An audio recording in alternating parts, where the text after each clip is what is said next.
And then this business about taking everyone's guns away. Tim Walz and I are both gun owners. We're not taking anybody's guns away. So stop with the continuous lying about this stuff. Red flag laws and an assault weapons ban. Ugh. We've already done a video on the validity of those statements, but I've got something else for you that you absolutely need to see as a gun owner. But even if you aren't a gun owner or a prospective gun owner in the future, and you are just concerned about the government's involvement in your everyday life, some quick questions to lead us off today. Number one, have you ever had an agent of the government show up to your house? Sound off in the comment section down below. Question two, have you been in a circumstance where those agents of the government were able to, without your consent, force their way into your home? Most of you will say no, because there are a very limited number of justifications that the government has constitutionally to be able to force their way into your home. Things like warrants, some things dealing with the safety of children and things like that. They can go in. The visible perpetration of crime and things like that. Those are the things that give them the ability to violate the sovereignty of your doorstep.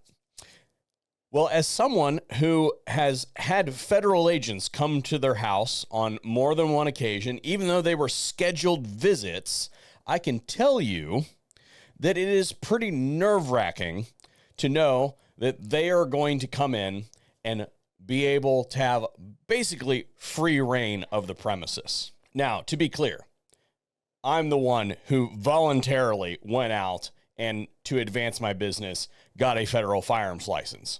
And therefore, I have voluntarily subjected myself to heightened scrutiny.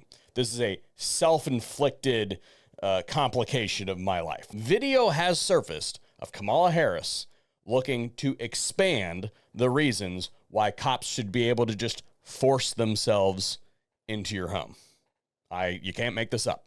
That and more after we hear a quick word from today's sponsor. Mission First Tactical has been a longtime supporter of the channel, all the way back to one of the first products that we ever tested from them. You would recognize them as an accessory company, but they are so much more than that, in that they have diversified, offering everything from concealed carry backpacks with armor considerations to cool drinkware and holsters. Check out Mission First Tactical. We have 2 discount codes for them over on the affiliates page. One of them is the all the time everything, and then the closeouts code, which is like 50 to 60% off in some instances. So special thanks to Mission First Tactical for making today's video possible.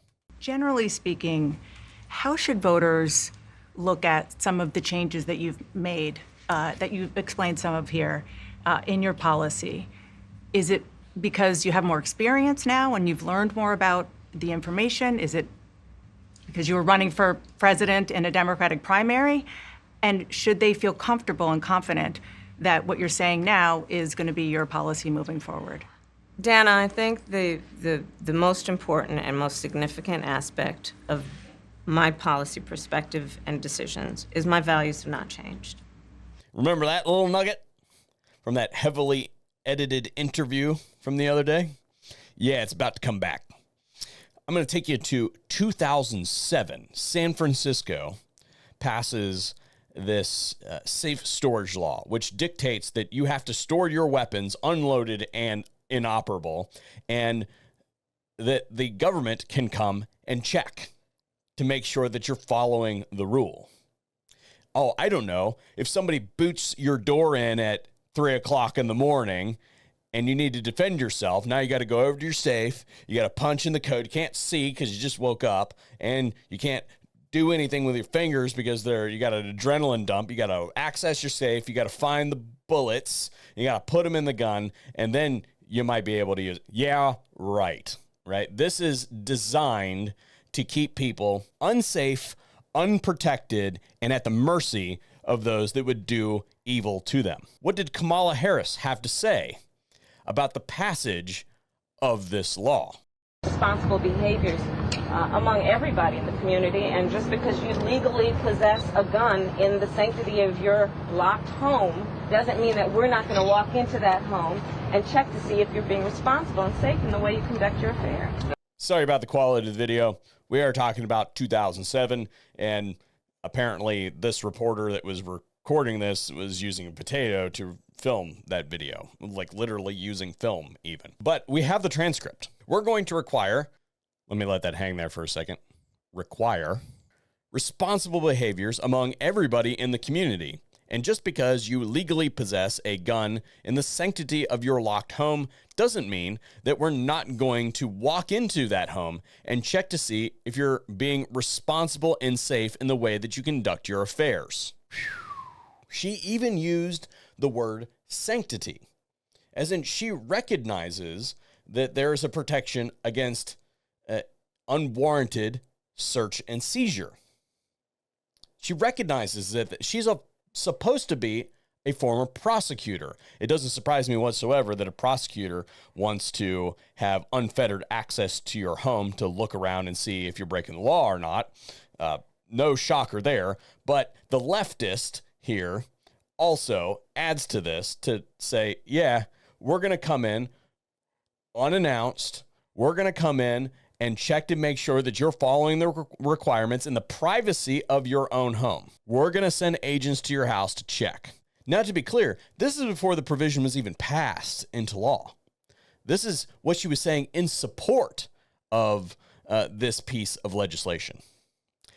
This was ultimately passed a few months later, rolled into a whole series of anti-gun measures, including an outright ban on firearms in public housing. These are the same hypocrites that stand there and whine and complain on the public pulpit about millionaires and billionaires while they're making millions and billions in the background.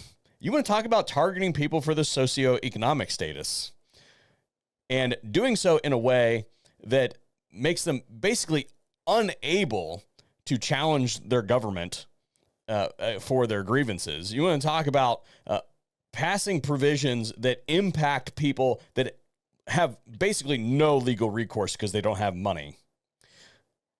People who are using public housing, that should be criminal in my guesstimation. It should piss a lot of you off. But how does this relate to today? Well, we have this gem. When we create laws, it's not only about creating an opportunity, if you will, to prosecute someone for committing a crime.